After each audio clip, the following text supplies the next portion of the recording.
aliens sabotaged India's lunar mission, says researcher September 9, 2019. While the reasons for the failure of India's lunar mission, Chandrayaan-2, are still being studied, some bizarre theories of what might have led to it are already circulating. Aliens interfering with the moon landing. Aliens sabotaged India's lunar mission, says researcher No Hussain Saber Hussain, an independent UFO sighting researcher and director of the Indian Society of UFO Studies in SUFOS, believes the loss of communication that ISRO scientists suffered from the Vikram spacecraft shortly before landing on the surface of the UFO moon was no accident, but a warning from aliens. Hussain said in a conversation with the Deccan Chronicle, "You cannot land on the moon unless they allow it." Unidentified flying objects. UFO researchers around the world believe that aliens sent a message to the Indian government to get rid of their nuclear weapons before exploring other worlds. As a researcher studying nuclear weapons and UFOs, the failure of Chandrayaan-2 is not at all surprising to me. He further added, "Recently,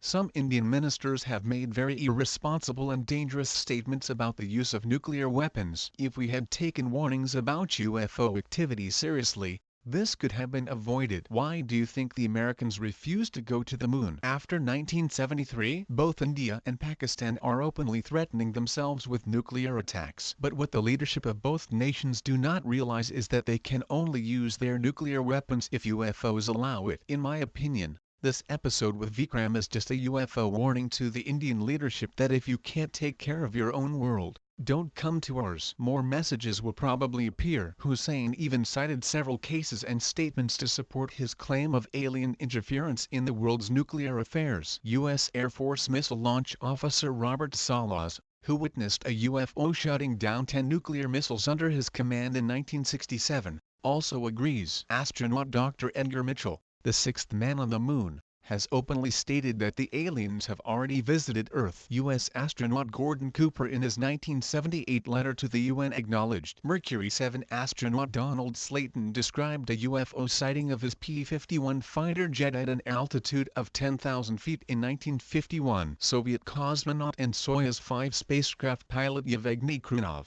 cosmonaut Vladimir Kovalyanik and General Cosmonaut Pavel Popovich also recognized UFO sightings, one of them on May 5, 1981 from the Salyut 6 space station. He said. In conclusion, the UFO enthusiast said UFOs are very concerned about humans playing with nuclear weapons. In 2014-15, they were playing with U.S. nuclear carriers. Theodore Roosevelt and Nimitz, is reported by some U.S. Navy officers to the New York Times in May 2019.